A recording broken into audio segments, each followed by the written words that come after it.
Guys, I'm really bored. Figured this might be a good opportunity to rant about something that kind of bugs me. Drives me insane. As a whole, I feel like football fans are really insecure for some reason, and on websites or in chat rooms, where we can talk to each other or where other people can, sort of see us in a public sphere, it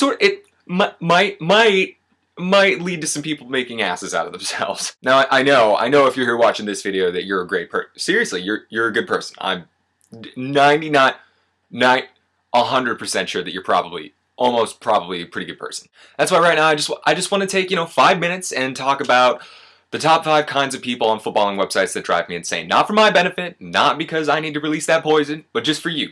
Just for you, because I love you. You look good. Yeah, that was weird. All right. Let's just go. All right. First up, your general troll. Trolluncle.com.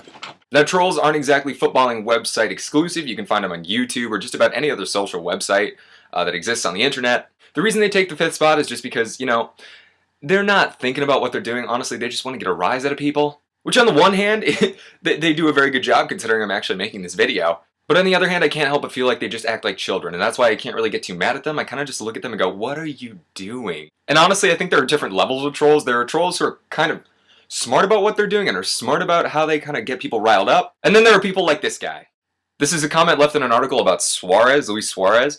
And honestly, it's difficult to commentate on the content of this because it's just stupid. Stupid! What are you doing with your life that you have the time to just do stuff like this?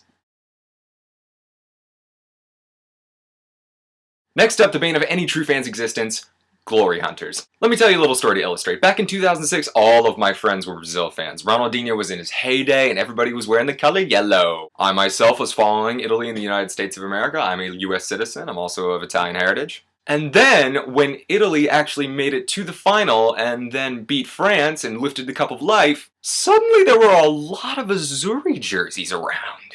People just like to win, and people like to feel like winners. When you glory hunt, you're not liking a team for its character, you're liking a team for its results. And honestly, that cheapens the experience for fans who have stuck by that team through thick and thin. And honestly, you shouldn't have to glory hunt. Football moves in waves. 3 years ago, Inter Milan won the Champions League, and now they barely look like they might even have a shot at the Scudetto. No offense, Inter fans. Also, it's great to support one club. It's so much fun. Honestly, you get to watch an organization and a group of players just grow. So if you are one of these types of people, please do yourself a favor, sit down, find a team that you like for whatever reason. It could be a personal reason, it could be because of your parents, like whatever. Just pick a team and honestly just stick with them. Pick and stick.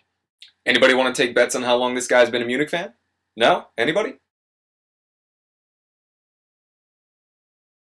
Alright, next up we have scoremongers. And what I mean by scoremonger is somebody who brings up a certain score like Bayern 7, Barca 0, or people who were on that Manihita train. It tends to be more Classico team centered, but I'm just gonna let you know right now, super annoying. Like I said, football moves in waves. Don't focus on the past. If you really do support a team, let your team prove what they can do in the present. It's funny how some teams can do it and some teams can't. Like, Bayern fans love going 7-0. Or I mean, Bayern fans. But the minute a Gooner brings up, the Invincibles, everybody just goes, yeah, 8 years ago.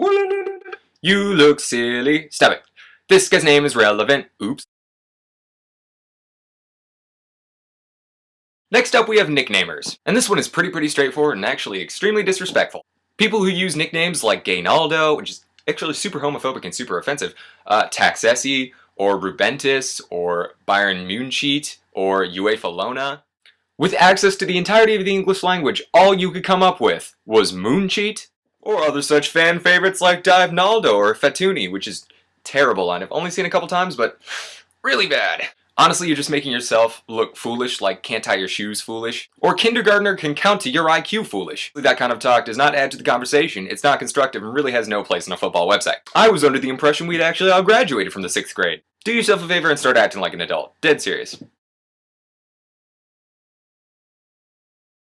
And finally, ending our countdown, we have the geniuses. These are the types of people who would try to tell you exactly what's going on in a club or in a coach's head and why certain decisions are being made, and if you try and disagree with them, will just kind of brush you off. I don't think these people are bad necessarily, but I do think that a lot of soccer fans, football fans, calcio fans need to remember that none of us really have any experience with running a club, or none of us really have any experience with being a coach. It's not that I'm trying to discourage people from learning all they can about the sport and trying to share their knowledge with others. It's that I want people to step back and realize that no matter how much you think you know, until you really get in there and work in the footballing world, you probably have no idea. Hey, and that goes for me too, you know, I'm trying to get a job in football so I can really figure out what it's like. Which is why I'm sitting here talking to you lovely people, so you know what?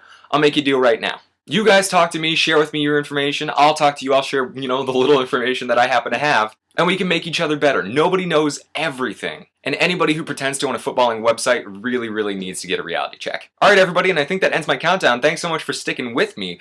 My name's Chris, this is my room, this is Goal Side.